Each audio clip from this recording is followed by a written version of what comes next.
మీ business విస్తరించాలనుకుంటున్నారా? మార్చి 16, 17 హైటెక్స్ లో franchise India biggest ఫ్రో expo. Chandrayaan 3 Aditya L1 ప్రయోగాల ద్వారా అంతరిక్ష ప్రయోగాలలో మన దేశ ఖ్యాతిని ప్రపంచ దేశాల ముందు బాగా పెంచిన ఇస్రో చైర్మన్ సోమనాథ్ క్యాన్సర్ బారిన పడ్డారంటే ఎవరూ నమ్మలేరు. కానీ ఇది నిజం. ఆదిత్య L1 ప్రయోగం రోజే అది నిర్ధారణ అయినట్లు ఆయనే స్వయంగా వెల్లడించారు. కానీ ఆయన ఎటువంటి ఆందోళన చెందలేదు. వారం రోజుల వ్యవధిలోనే ట్రీట్మెంట్తో దానిని అధిగమించి తిరిగి వీధులలో చేరారు. క్యాన్సర్ అని తెలియగానే భయపడవద్దని, క్యాన్సర్ను ఇప్పుడు పూర్తి స్థాయిలో తగ్గించగలిగే ట్రీట్మెంట్ అందుబాటులో ఉందని, ధైర్యంగా ఉండాలని క్యాన్సర్ పేషెంట్లకు స్ఫూర్తిని నింపుతున్నారు ఇస్రో చైర్మన్ సోమనాథ్.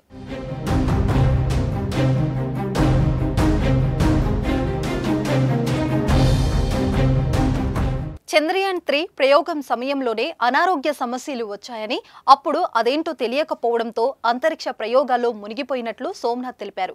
కానీ ఆదిత్య L1 మిషన్ ప్రయోగించుకున్నాక రోజు ఆరోగ్యం సహకరించకపోవడంతో హాస్పిటల్కి వెళ్లి వైద్య పరీక్షలు చేయించుకుని విధులకు హాజరైనట్లు సోమనాథ్ తెలిపారు. చంద్రయాన్ 3 ప్రయోగం సమయంలోనే ఆరోగ్య సమస్యలు వచ్చాయి. ఆ సమయంలో దాని గురించి నాకు స్పష్టమైన అవగాహన లేదు. కానీ ఆదిత్య L1 మిషన్ ప్రయోగించిన ఉదయమే వైద్య పరీక్షలు చేయించుకున్నా. కొద్ది సమస్య ఉన్నట్లు గుర్తించారు. ప్రయోగం ముగిసిన తర్వాత చెన్నై వెళ్లి మరిన్ని స్కాన్లు చేయించాను. అప్పుడే నాకు అర్థమైంది నా కడుపులో కణితి పెరిగిందని. మరో 2-3 రోజుల తర్వాత నిర్ధారణ అయింది అది క్యాన్సర్ అని. అది వంశపార్యపర్యంగా వచ్చే వ్యాధి అని ఇస్రో చైర్మన్ సోమనాథ్ వెల్లడించారు.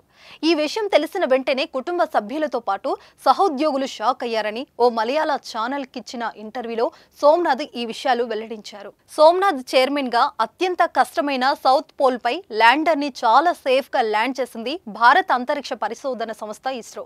చంద్రయాన్ 3 సక్సెస్ తో ఇస్రో పేరు అంతర్జాతీయంగా మారుమోగింది. ఇస్రో చీఫ్ క్యాన్సర్ సోకిన అంతరిక్ష ప్రయోగాల్లో పాల్గొన్న విషయం ఇప్పుడు ఇస్రో ఉద్యోగులతో పాటు అందరినీ షాక్ కి గురి చేస్తుంది. వంశపార్యపరంగా తనకు క్యాన్సర్ వచ్చిందన్న సోమనాథ్ కీమోథెరపీ చేయించుకోవడంతో ప్రస్తుతానికి క్యాన్సర్ కణితిని తొలగించినట్లు తెలిపారు. ఇప్పుడు ఆరోగ్యం బాగుందని, అలా అవన్నీ భరించాల్సి వచ్చిందని అన్నారు. అయితే మొత్తంగా 4 రోజులే ఆసుపత్రిలో ఉన్నా 5వ రోజు నుంచి ఇస్రోలో రోజువారీ బాధ్యతలో నిమగ్నమయ్యా. తొలుత కాస్త కంగారు పడినప్పటికీ క్యాన్సర్కు పూర్తి పరిష్కారంగా చికిత్స ఉందన్న విషయంపై ఇప్పుడు పూర్తి అవగాహన వచ్చింది అని ఇస్రో చీఫ్ పేర్కొన్నారు.